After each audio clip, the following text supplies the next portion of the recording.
The Jacksons of Spring Creek, Pennsylvania were strong, self-reliant people.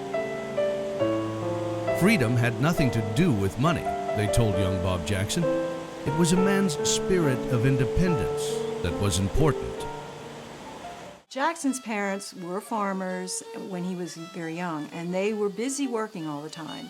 So Uncle William, who was in his 70s, was given responsibility for taking care of Jackson. Jackson said that he walked around the property at Spring Creek with Uncle William and learned a lot about the land and about many things from Uncle William.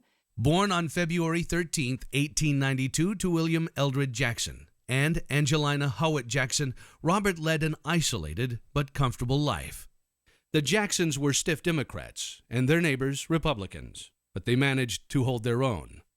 His grandfather's stake in the California gold rush hadn't amounted to much, but he found enough money to buy some land. He always had money for books and big city newspapers. Robert's father was too busy to be bothered with books. He ran a lumbering operation up on Jackson Hill. John Barrett in search of Robert Jackson. Here in the village of Spring Creek, Pennsylvania.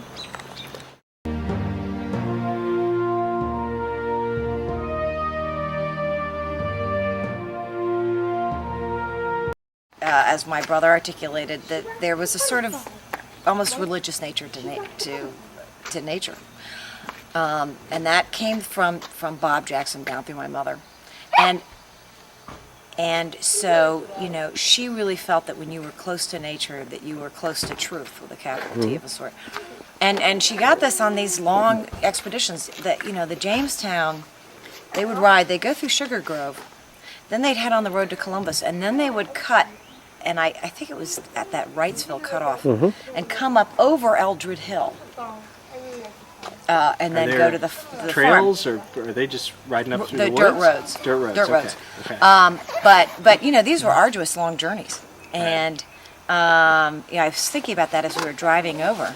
That, you know, it was quite a thing. And she talked about coming down over Eldred Hill with her father, and the lightning bolts coming down the high wire, and they were trying to keep their horses under control and all this stuff. So it was, you know, it was really an arduous journey. And then he'd go and, like, you know, sit on, you know, camp on a mountainside for 2 weeks, doing like nothing but being close to nature. And they finding a stream and catching fish and living on that.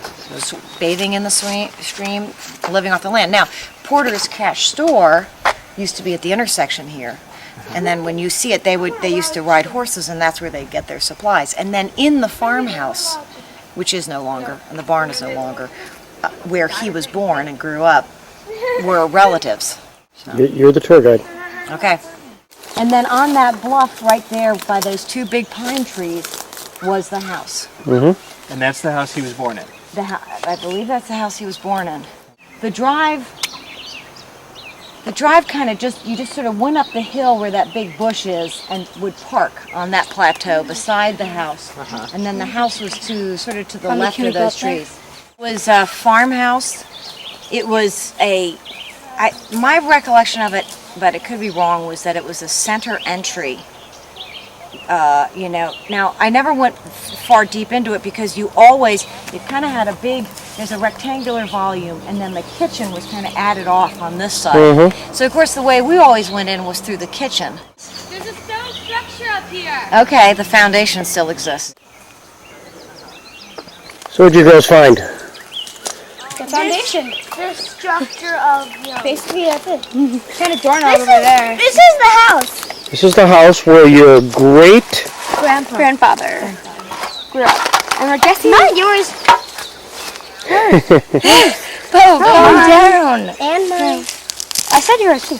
But we're guessing that the roof probably fell in, and that's why only the big stuff is out here. You think so? Yeah.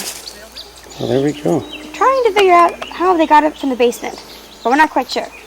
Because there are no, like, steps or anything. Yeah. So you see, this is the kitchen. Do you think I can set the step in there? No. This was the kitchen. And then, the irony was... Well, there. It was step in here. The irony was that you had this sort of center, but you'd have the entrance. The formal entrance was here, and no one would ever use it. The only viable entrance was on the side through the kitchen. It's a grill from the second story of the house, opened up to let hot air rise up to heat something. Okay.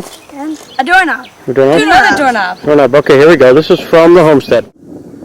So your landmark is the golf club.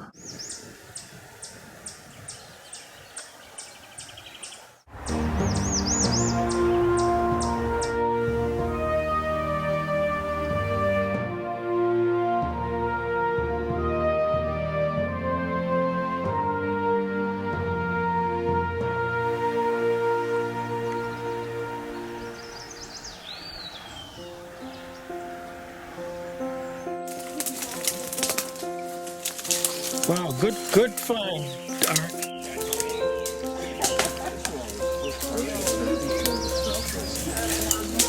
Right, in the summer. Intrepid souls. Looks like some roofing material.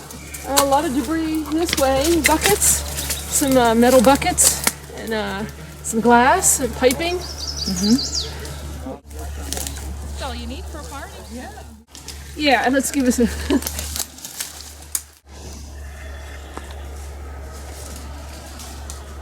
And then for the material that's inside the confines, is it, Maybe it's something. If things that are just right up against the wall would be good to clear, so we can actually have a full view of that wall and we'll be able to photograph it. Okay. So if you've got those trees and shrubs that are just against the wall, then that would be great. Just as long as we're exposing the foundation and the walls. so that's the critical That's item the for critical you. bit. You know, if there's if there's a bush in the middle of the foundation, that's not so significant. I'm just trying to save you work. But We understand the concept now.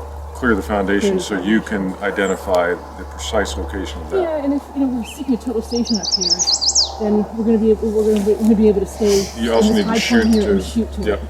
We get that. So So a couple lanes, probably a lane to each corner. So you see the white pine? yes, I This do. is So dead. this is our line. That's then. we want to go right to the white Let's pine go and get clear it. all that out. Yeah. Make a couple notes that we're going to go back to the dead white pine along this line. And then we need to mark the outer limits on the what I think is the north side. And then we would clear everything between the two ribbons to the foundation, and then a little clearance of 5 or 6 feet on either side so they could safely walk around and examine the scatter. And then over here for the barn, the directive would be inside the flags is the foundation. And we would clear on either side of the foundation so they could get a clear representation of where that foundation is using the GPS. Okay. So no big trees would come out. It's just basically brush and Yeah, and leave the apple trees too. I think that those apple trees you see, those are all part of that. yeah, it looks like they would have been. Thank you, Joe. 19th century living. Overlooking the beautiful Broken Straw River. Had to have some kind of a bridge that got the carriages and the horses across. Had a barn. Had 80 acres of fields behind. Had Jackson Hill in the background. There's a gentleman who said that he received a call from Roosevelt while he was fishing, and there was only one phone in the village, and that was at the store, so he had to go fetch him and have him call President Roosevelt. And the call came into the store? They fetched him from his fishing expedition to come to the store and call back, call the president, and that was a big thing in Springfield. Gerald Lilly, okay. When I was a teenager, I was sent to the local store, and as I walked in the door, one of the employees asked me to move on up to the other end of the building so that Mr. Jackson came in right after I did, and they had sent for him down to camp to come to the phone.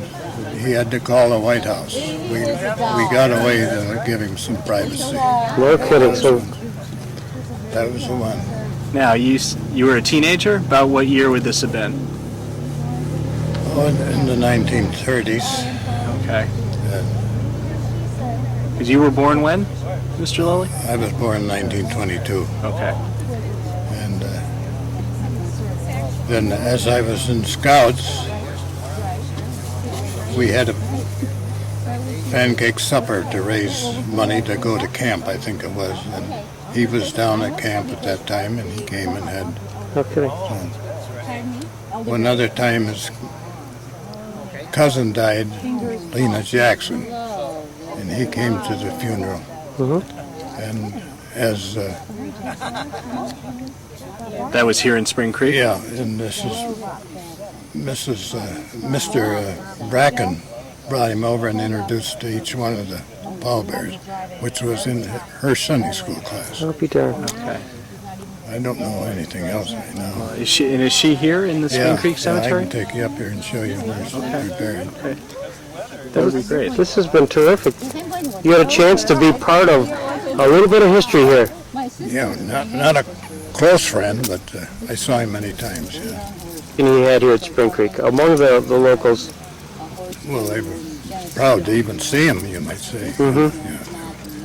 And as far as the camp, when he was down, we were told, I and my brother, stay away, let him have privacy. You know. So I never went down there. Where was he camping? Where was the spot? In the farm where he was born. Okay. And it's Down by the river or back on the... it's across the creek. Okay.